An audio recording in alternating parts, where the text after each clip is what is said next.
Hello Boro fans, it's Joe from Boro Fan TV and this is the preview for the upcoming game on Monday the 24th of April with an 8 PM kick-off as the Boro take on Luton Town in the Scarbet Championship at Kenilworth Road.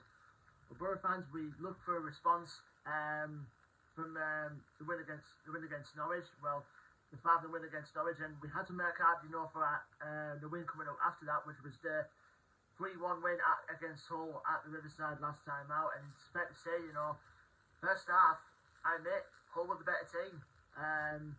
The quarters just before half time with a goal from a set piece, from a corner in fact, which Alias Said Manesh converted to make it 1-0 to the Tigers going into half time.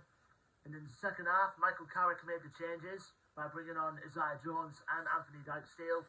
And it was the former, Isaiah Jones, that made the difference regarding to the equaliser. He ran on the right as per usual. How many is that? Just so I can't imagine the thought of missing saying that a few times. Crossed it in, and Hayden Hackney slotted in via deflection to make it 2 goals for him in 2 games. And I think, and then it's just a blitz after that, and I think we just scored 3 goals in the space of like 7 or 8 minutes or so. A couple of minutes later, Cameron Archer made it 2-1 with a superb finish, and then Chuba Akpom with a well-taken finish as well to make it 3-1. And it was good for him to celebrate with Carrick as well after that goal as well. So 3 points for us. We're still 4th in the league going into the Monday night's fixture, and obviously we're going up against an opponent that is currently in place above us. And the Boro fans, this has the potential to be the dress rehearsal for the potential playoff final between us and Luton, depending on where it goes, of course. But it's going to be a tough one. We can't overlook how good the opposition is, and we have to go on it with confidence needed from our last 2 home games, which were positive. Now, obviously, the thing not so positive, of course, is our injury list. Obviously, Aaron Ramsey's going to be out for the long term, so he'll be a big miss from his ankle injury that he picked up against Norwich. And you've got the likes of Dale Fry and Riley McGree, who are both doubts going into this game.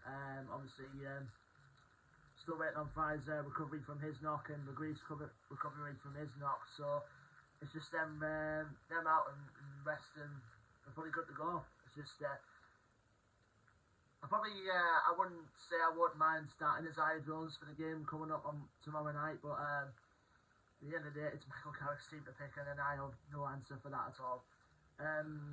Now we're going to our opponents, Luton Town, who obviously exceeded all expectations, I think, in the Championship this season. I mean, most people would expect them to be around the mid-table. I mean, even though they did finish in the playoff places last season, it's just an amazing achievement for a club like Luton to be where they are, considering where they were quite a few years ago when they were in League 2 and they almost nearly went to administration altogether.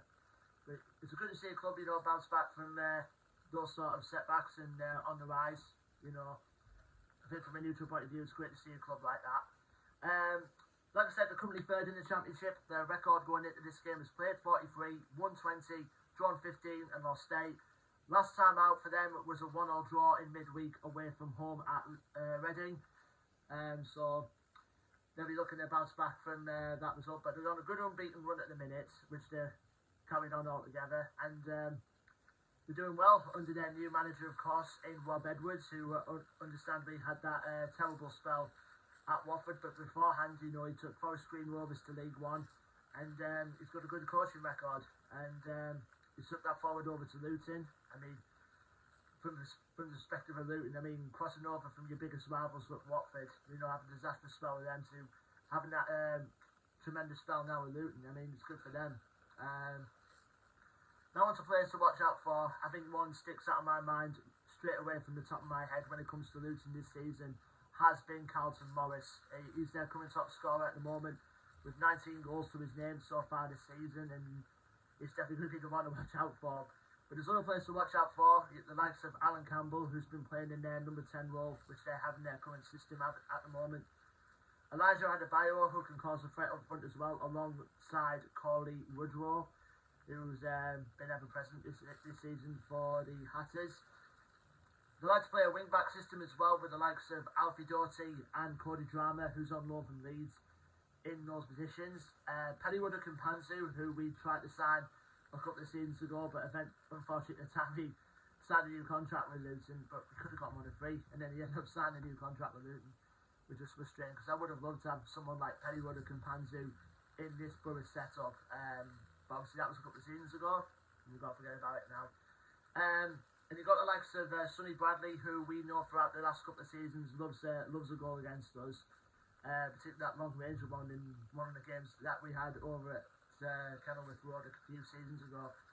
And the likes of Tom Lockyer, who's the veteran leader of the team themselves. And you've got, as far as Zach Steffen goes, you've got another American on the opposite end in goal as well for the Hatters in Ethan Horvath. He's there on loan from Nottingham Forest, and it's going to be a dual source of the two USA men's national team's goalkeepers in Horvath and Steffen. So that'll be one thing to see, and it hasn't made us for a tough game. Like I said, it could be a dress rehearsal for the playoff final, potentially this game coming up.